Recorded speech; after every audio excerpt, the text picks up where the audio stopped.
Pessoal, continuando o nosso assunto de estudo, princípios, né? Paramos no princípio da lesividade, tá? E falamos que as condutas de cunho moral, por mais escandalosas que sejam, são desprovidas de lesividade para legitimar a intervenção penal, ok? Até citamos Roxin, que falou que só pode ser castigo aquele comportamento que lesione direitos de outras pessoas e que não seja simplesmente um comportamento pecaminoso ou imoral. Beleza? Vamos falar agora princípio da insignificância ou crime de bagatela. O princípio da insignificância postula que devem ser tidas como atípicas as ações ou omissões que afetem muito infimamente um bem jurídico penal. Condutas típicas são aquelas elencadas no Código Penal, tá? Tipificadas. Então, quando ele fala que é atípica, é que não deve ser considerada, né? Porque o Código Penal ele elenca as condutas típicas criminais, tá? O princípio da insignificância postula que devem ser tidas como atípicas as ações ou omissões que afetem muito infimamente um bem jurídico penal, ligados ao chamado crimes de bagatela ou delitos de lesão mínima. E ainda você vai encontrar, de repente, uma doutrina que vai dizer o seguinte: princípio da insignificância, crime de bagatela ou crimes liliputianos, fazendo referência àquela literatura, né, de Lilliput, todo mundo era pequeno e tal, Gulliver e tal. É isso aí, você pode encontrar lá, de repente, na sua prova, o delito liliputiano. Pô, cara, essa é a história de Gulliver, né? Que ele foi para o país de Lilliput. Beleza? Onde ele era o gigante e todo mundo era pequeno. Enfim, então tá. Ligado aos chamados crimes de bagatela ou delitos de lesão mínima. Recomenda-se que o direito penal, pela adequação típica, somente intervenha nos casos de lesão jurídica de certa gravidade, ultima ratio, tá? Reconhecendo a atipicidade nas hipóteses de perturbações jurídicas mais leves, ou seja, pequeníssima relevância, importância material. O dano material é muito pequeno, é ínfimo. Tá? Esse princípio tem sido adotado pela nossa jurisprudência nos casos de furto de objeto material insignificante, tá? Subtração de um pano de chão, sapato usado de pouco valor, uma passagem de ônibus, lesão insignificante ao fisco, maus tratos de importância mínima, descaminho e dano de pequena monta, lesão corporal de extrema singeleza, contratação de mão de obra em período diminuto, ou seja, furto de objeto. Furto é uma coisa, roubo é outra. Roubo é quando nós temos a violência, né? No ato, a pessoa vai te roubar, ela toma de você, ela pega de você, ela te agride para obter aquele bem, beleza? Isso é um roubo. O furto é a subtração. Você vai dar falta, cadê? Onde é que tá? Cadê minha caneta que estava aqui? Quer dizer então que nesse enquadramento aí podemos enquadrar a pessoa que furta a sua caneta, né, sem você ver. É diferente de você ter abandonado ela ali, ter esquecido. O furto é a pessoa usurpiar ali, meter a mão na tua mochila que está entreaberta e você não reparar, e ele vai dissimuladamente, vai pegar uma borracha e abre sua mochila e pega a sua... ou então sua mochila está um pouco aberta ali, ele vai, 2 dedinhos ali, puxa a sua caneta. Princípio da insignificância, crimes de bagatela. Ele pegou sua caneta Bic, né? Depois que o presidente assinou o termo de posse com a caneta Bic agora teve um status aí. Tá? Esse princípio tem sido adotado pela nossa jurisprudência nos casos de furto de objeto material insignificante. Bom, claro, estamos estudando direito, várias correntes de pensamento e pensamento contrário, a favor, contra, enfim. Bom, a primeira posição, no sentido de que o fato, nessas hipóteses, é atípico. Beleza. Não deve ser considerado, não deve ser tutelado pela lei penal. Tranquilo. Segunda posição, no sentido de que a folha de antecedentes criminais negativa impede o reconhecimento do princípio da insignificância. O que ele quer dizer com isso? Se ele é um larápio costumaz, meu amigo, aí já nesse caso aí já não cabe o princípio da insignificância, porque ele é costumaz, ele está sempre fazendo isso. Ele pega uma bala aqui, está na banca ali, 50 centavos. Todo dia ele vai. Pô, cara, botei essa bala aqui, então ele vai e volta e pega. Vai. Pô, mas tá sumindo aqui. Botei 10 balas, o cara passou, tem 9. Como é que pode? Eu tô aqui mexendo, quando vou ver. Tem uma barraca de fruta ali. Quer dizer, quanto é a fruta ali? 50 centavos e tal. Princípio de insignificância. Só que nesse caso, como essa segunda corrente de pensamento diz o seguinte: a folha de antecedentes negativa, ou seja, que já está lá fichado como pratica furto, né? Já é costumeiro da polícia. Esse aí, rapaz, esse aí não pode vir uma roupa no varal que ele não compra roupa não. Tênis está secando, ele vai lá, pula, pega. Entendeu? Então, quer dizer, a segunda corrente fala o seguinte: depende. Se for primário, tudo bem. Agora, a ficha dele, antecedente negativa, impede o reconhecimento do princípio da insignificância. Já a terceira corrente nos diz o seguinte: o princípio da insignificância, mas não concorda com a primeira posição, que é no sentido de que o fato nessas hipóteses é atípico, pois não anue com a ideia de que o princípio em estudo, o princípio da insignificância, torne o fato atípico. O fato típico permanece. A terceira corrente diz o seguinte: o fato típico, ele existe. A pessoa foi lá e furtou uma bala, mas a conduta pode ser, por sua irrelevância social, pode deixar de ser antijurídica. Na verdade, aqui, a terceira posição, ela é um meio termo da primeira corrente e da segunda corrente. Essa terceira corrente aqui, ela fala o seguinte: você não pode. A primeira corrente diz o seguinte: é atípico. Não pode ser considerado como crime, tipificado como furto. Não pode. 50 centavos, 10 centavos. Não pode. Beleza. Né? Até nos exemplos nós temos aqui: subtração de pano de chão, sapato usado de pouco valor, passagem de ônibus, lesão. Beleza. A terceira corrente é o seguinte: não, que o fato típico existe. Furto é furto, está tipificado no Código Penal, tutelado. Só que o seguinte, ele também ele faz um contraponto com a segunda posição. A segunda posição diz o seguinte: no sentido de que a folha de antecedentes negativa impede o reconhecimento, se ele for um larápio costumaz, se ele tem, habitualmente ele faz isso. Aí, para ele, não existe o princípio da significância. Aí vai ser usado, vai ser tipificado, enquadrado no crime de furto.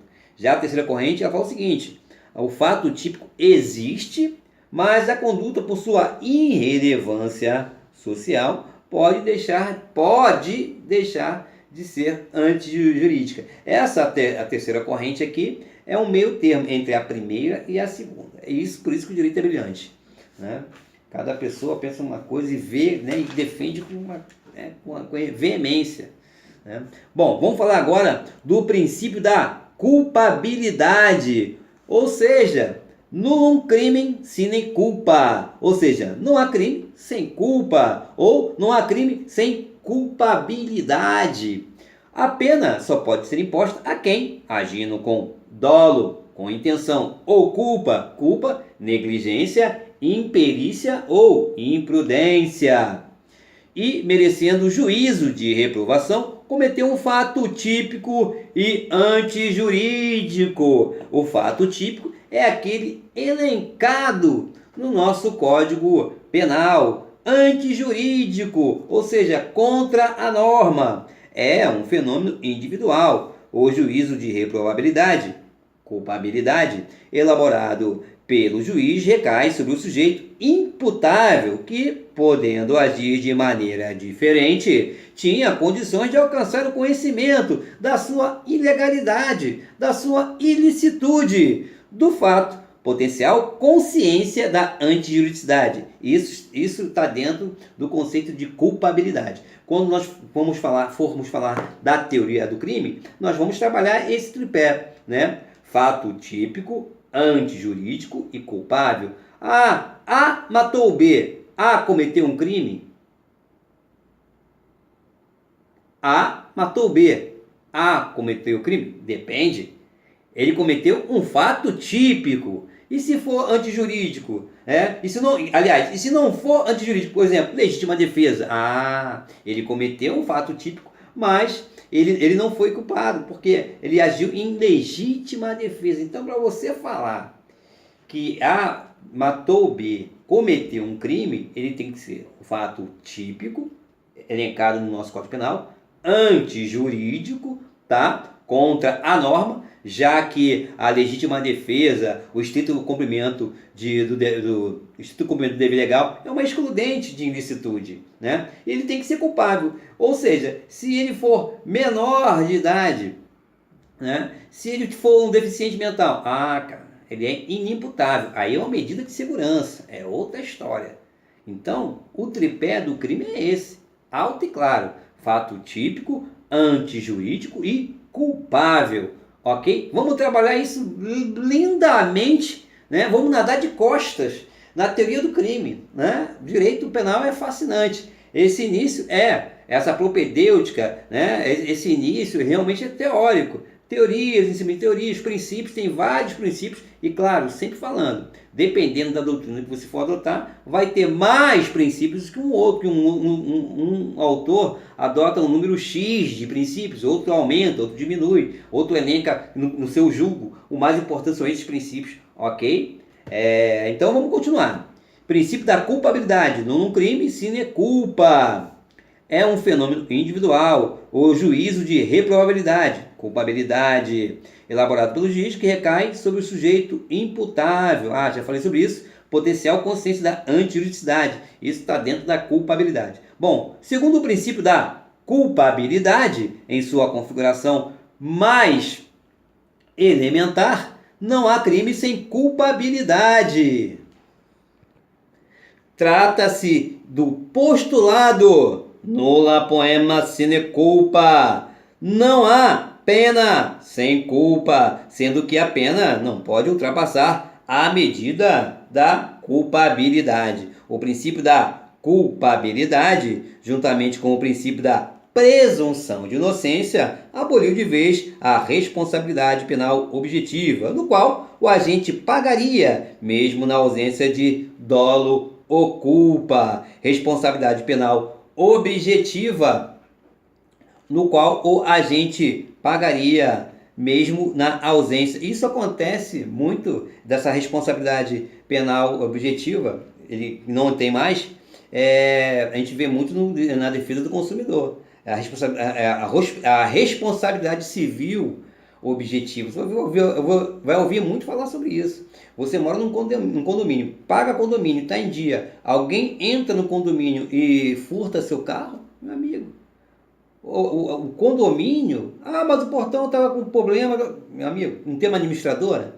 Ela tem uma responsabilidade objetiva, independente de dolo ou culpa. Ela tem que pagar esse prejuízo. Então é essa a diferença da responsabilidade objetiva da responsabilidade subjetiva. Responsabilidade subjetiva, quando houver dolo ou culpa. Responsabilidade objetiva responde objetivamente, né? É a mesma coisa.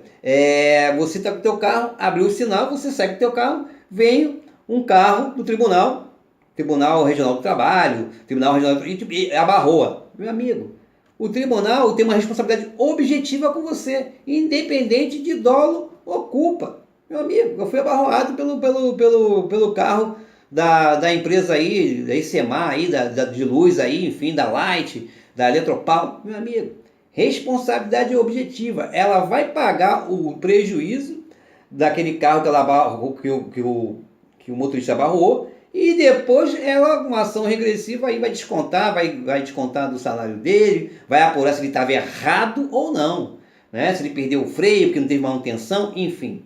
Isso é problema dela, dessa entidade aí, que te abarrou, tá? Que no teu carro abriu o sinal, você saiu, aí vem pro carro da empresa.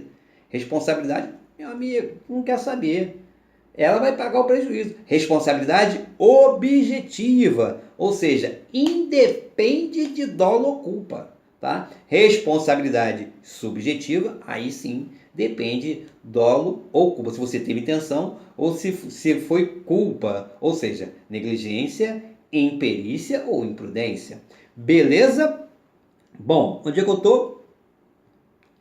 Bom, trata-se também do princípio da culpabilidade, um fenômeno social, a correlação de forças sociais de um determinado momento histórico em que determina quem deve ser considerado culpado ou inocente, os limites do culpável e do não culpável, da liberdade e da não liberdade. O juízo de culpabilidade, que serve de fundamento e medida da pena, repudia a responsabilidade penal objetiva, a aplicação de pena sem dolo ou culpa. Isso no caso do direito penal. No nosso direito penal é a responsabilidade penal subjetiva. A gente vai ver se teve dolo ou se teve culpa, né? Aí que está o detalhe. Você está dirigindo ali, teu carro perdeu o freio, você atropelou alguém, perdeu a direção, né? Foi culpa sua? Não, porque travou, porque a peça desgastou. Né? Você vai provar que você não teve culpa, né? Ou então se houve uma imprudência sua, excesso de velocidade. Ou seja, você não teve intenção. Eu vou sair com meu carro hoje e vou matar alguém. Não, não é o caso. Agora, claro, você atropelou alguém. Mas você atropelou sua ex-mulher, que está com uma lide sua de poupança alimentícia, de poupança, de pagamento de poupança atrasada, entrou na justiça e tal. Meu filho, então aí não foi culposo, né? Foi doloso, você usou o carro como uma arma. Porque o peso da mão, num crime doloso por culposo, o doloso, o peso é maior da pena. Então cada caso é um caso. Esse é o direito penal, muito brilhante, muito empolgante, né? É muito maneiro. Beleza, brother? Tá? Enfim, princípio da humanidade. Bom, um estado de direito, em um estado, melhor dizendo, em um estado de direito democrático, vedam-se a criação, a aplicação ou a execução de pena, bem como de qualquer outra medida que atente contra a dignidade humana. Primeiro, bem tutelado é a vida, né? Segundo, a liberdade. E terceiro, a dignidade da pessoa humana. Não é isso? Você tem que ser teu direito à vida, tem que ser protegido, né? Então, beleza. Princípio do direito à vida, de você viver, tá? Você tem que ser livre, você não pode ser escravo de ninguém, nem estar subjugado a ninguém. E o princípio da sua dignidade. Eu já sou vivo, tranquilo, tá? Direito à vida. Sou livre, mas eu não vivo dignamente. Então tá aí. O princípio da dignidade humana é a pedra basilar, né? Juntamente com o direito à vida, o direito à liberdade. Ok? A proibição, a pena de morte e a prisão perpétua, né? Como a não progressão de regime, o embasamento é no princípio da humanidade. O princípio da não progressão. Ele tem que cumprir 30 anos, porque é o senso comum, o leigo, aquele que não tem oportunidade de acessar os livros jurídicos, de ter esse conhecimento jurídico. Mas espera aí, cumpri 30 anos, daqui a pouco semi-aberto, progressão de regime, brother, se liga, tá? Porque ele não vai cumprir 30 anos lá, direto, sem sair, só banho de sol e olha lá. Por quê? Porque fere o princípio da dignidade da pessoa humana. Tá? Essa que é a base o fundamento teórico da regressão da pena, né? Começar com fechado, bom comportamento, não sei o que, semi-aberto, aberto, ok? Bom, a habitação, a pena de morte e a prisão perpétua são fundamentadas neste princípio. O réu deve ser tratado como pessoa humana, com o assustador crescimento da violência que assola o Brasil. Frequentemente vemos políticos defendendo a pena de morte ou a prisão perpétua. Entendemos ser juridicamente impossível implantar tais medidas, já que elas atentam contra o princípio da dignidade humana. E também porque a proibição da pena de morte e da prisão perpétua é cláusula pétrea, suscetível de emenda constitucional nos termos do artigo 60, parágrafo 4º, inciso 4 da Constituição da República Federativa do Brasil. Lembrando que pena de morte somente em caso de guerra, tá? Traição e tal. Este princípio sustenta que? Princípio da humanidade. Sustenta que o Estado, no exercício absoluto do jus puniendi, direito de punir do Estado, o chamado poder punitivo estatal não pode aplicar sanções que atinjam a dignidade da pessoa humana ou que lesem a constituição físico-psíquica dos condenados. Observe-se que todos os autores afirmam a uma só voz que o Estado é o titular soberano e absoluto do direito de punir, o jus puniendi. Entendemos, baseado, segundo esse autor que eu estou lendo, no estudo dos princípios da dignidade da pessoa humana, que o Estado não tem o direito de punir, e sim o direito de fazer justiça. O direito de punir era exercitado de forma absoluta nos processos inquisitivos da Idade Média. Hoje, princípios como o da dignidade da pessoa humana, princípio do contraditório, princípio da ampla defesa, princípio da legalidade e da anterioridade, apresentam-se como diretrizes garantidoras de ordem material e restritiva da lei penal, configurando-se como verdadeira salvaguarda da dignidade pessoal, causando obstáculo ao autoritarismo estatal e consolidando assim a função do Estado democrático de direito, que é a de fazer justiça e não de punir, tá? Bom, o princípio da humanidade encontra-se implícito na Constituição da República Federativa no Brasil, que assegura direitos invioláveis, como a vida, a liberdade, a igualdade, a segurança e a propriedade. Bem assim, colocando como fundamento do Estado de Direito Democrático a dignidade da pessoa humana. Bom, de forma explícita, exposta na Constituição da República Federativa do Brasil, reconhece esse princípio em vários dispositivos. Artigo 1º, inciso 3. Vamos lá, artigo 1º. Artigo 1º da Constituição.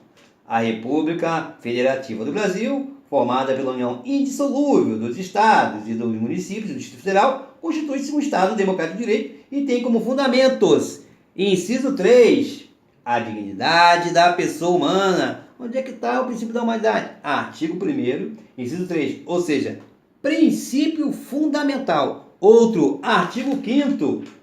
Vamos lá, artigo 5º dos direitos e garantias fundamentais, inciso 3. Ninguém será submetido a tortura, nem a tratamento desumano ou degradante. Inciso 46, tá?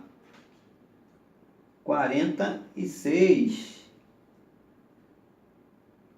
A lei regulará a individualização da pena e adotará, entre outras, as seguintes: privação da restrição de liberdade, perda de bens, multa, prestação social alternativa, suspensão e interdição. E 47, não haverá pena. Letra A, pena de morte, salvo em caso de guerra declarada, nos termos do artigo 34, inciso 19. Não haverá pena de cárcere perpétuo, de caráter perpétuo, melhor dizendo, de trabalhos forçados, de banimentos, nem cruéis, tá? Não haverá penas cruéis, não haverá pena de banimento, não haverá pena de trabalhos forçados, nem de caráter perpétuo. Ou seja, devem ser observados, antes do processo, o artigo 5º, o inciso 61, onde é que está? Ninguém será preso senão em flagrante delito ou por ordem escrita e fundamentada de autoridade judiciária competente, salvo nos casos de transgressão militar ou crime propriamente militar definidos em lei. E o 62. A prisão de qualquer pessoa e o local onde se encontra serão comunicados imediatamente ao juiz competente e à família do preso ou a pessoa que por ele indicada. E o próximo, o preso tem direito à identificação dos responsáveis por sua prisão ou por seu interrogatório policial, ou seja, tá? Isso antes do processo. Durante o processo, nós vamos ter o artigo 5º, inciso 51. Nenhum brasileiro será... Aliás, 53.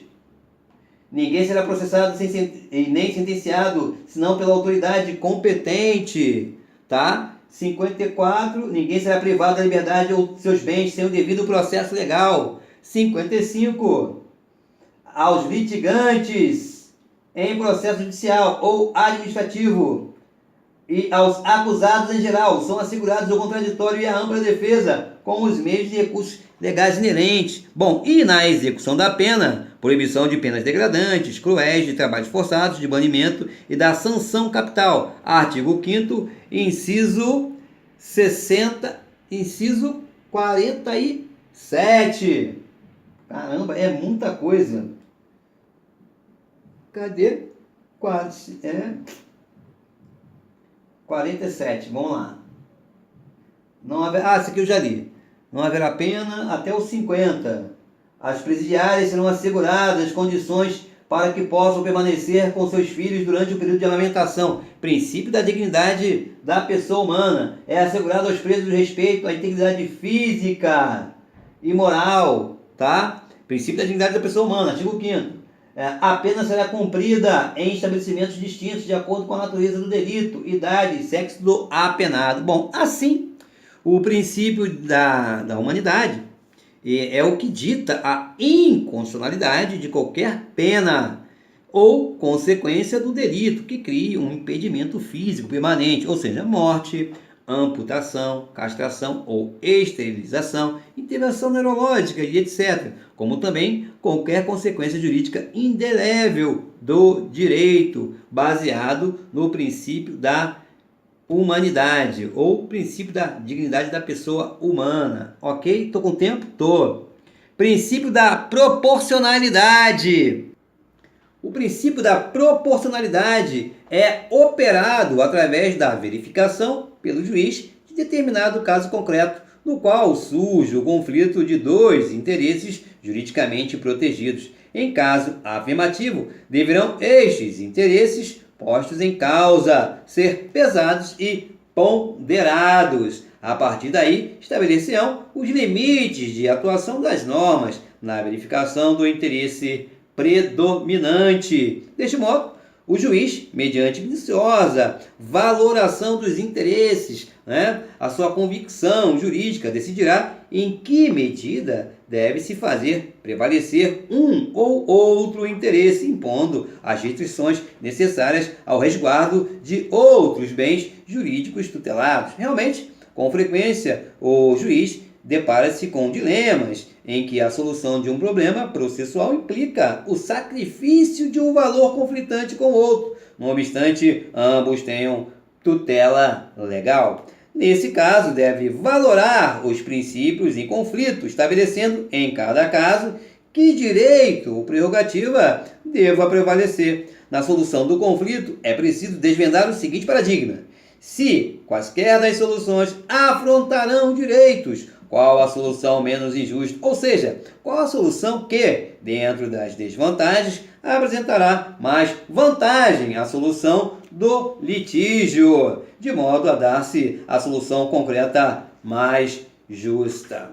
Tá? O princípio da proporcionalidade exige também que se faça um juízo de ponderação sobre a relação existente entre o bem que é lesado ou posto em perigo, em risco, e o bem de que pode alguém ser privado, ser tomado. Assim, não teria sentido punir um furto simples com elevada pena privativa de liberdade, como também não seria admissível punir um homicídio doloso com pena de multa.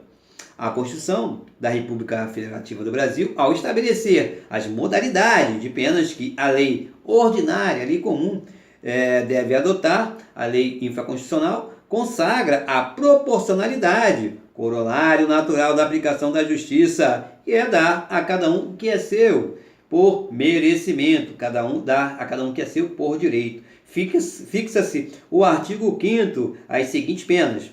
Inciso 46. Privação ou restrição da liberdade, perda de bens, multa, prestação social alternativa, suspensão ou interdição de direitos. Ok? Bom, em flagrante violação a este princípio da proporcionalidade, colocamos o seguinte exemplo. Encontramos certa vez um processo em que, ao partícipe do delito, foi imposta uma pena superior à do autor principal. Como vimos, toda vez que houver um desequilíbrio acentuado, estabelece-se, em consequência, uma inaceitável desproporção que deve ser impreterivelmente repelida, porque, usando as palavras dos constitucionalistas como Canotilho e Moreira, nos diz o seguinte, abre aspas, os meios legais restritivos e os fins obtidos devem situar-se numa justa medida, impedindo-se a adoção de medidas legais restritivas desproporcionadas, excessivas em relação aos fins obtidos. Assim, o princípio da proporcionalidade rechaça o estabelecimento de combinações legais e a imposição de penas que careçam de relação valorativa com o fato cometido, considerado em seu significado global. Portanto, o princípio da proporcionalidade tem dois destinatários.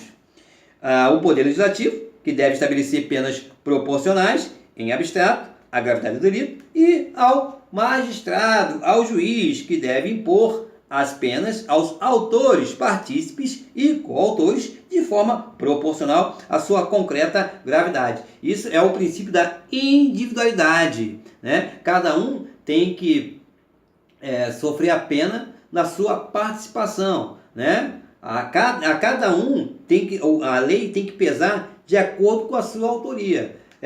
Eu sou partícipe, tá? Mas eu estou aqui fora, eu estou vigiando aqui. Quem entrou foi fulano, ele que entrou e matou, né?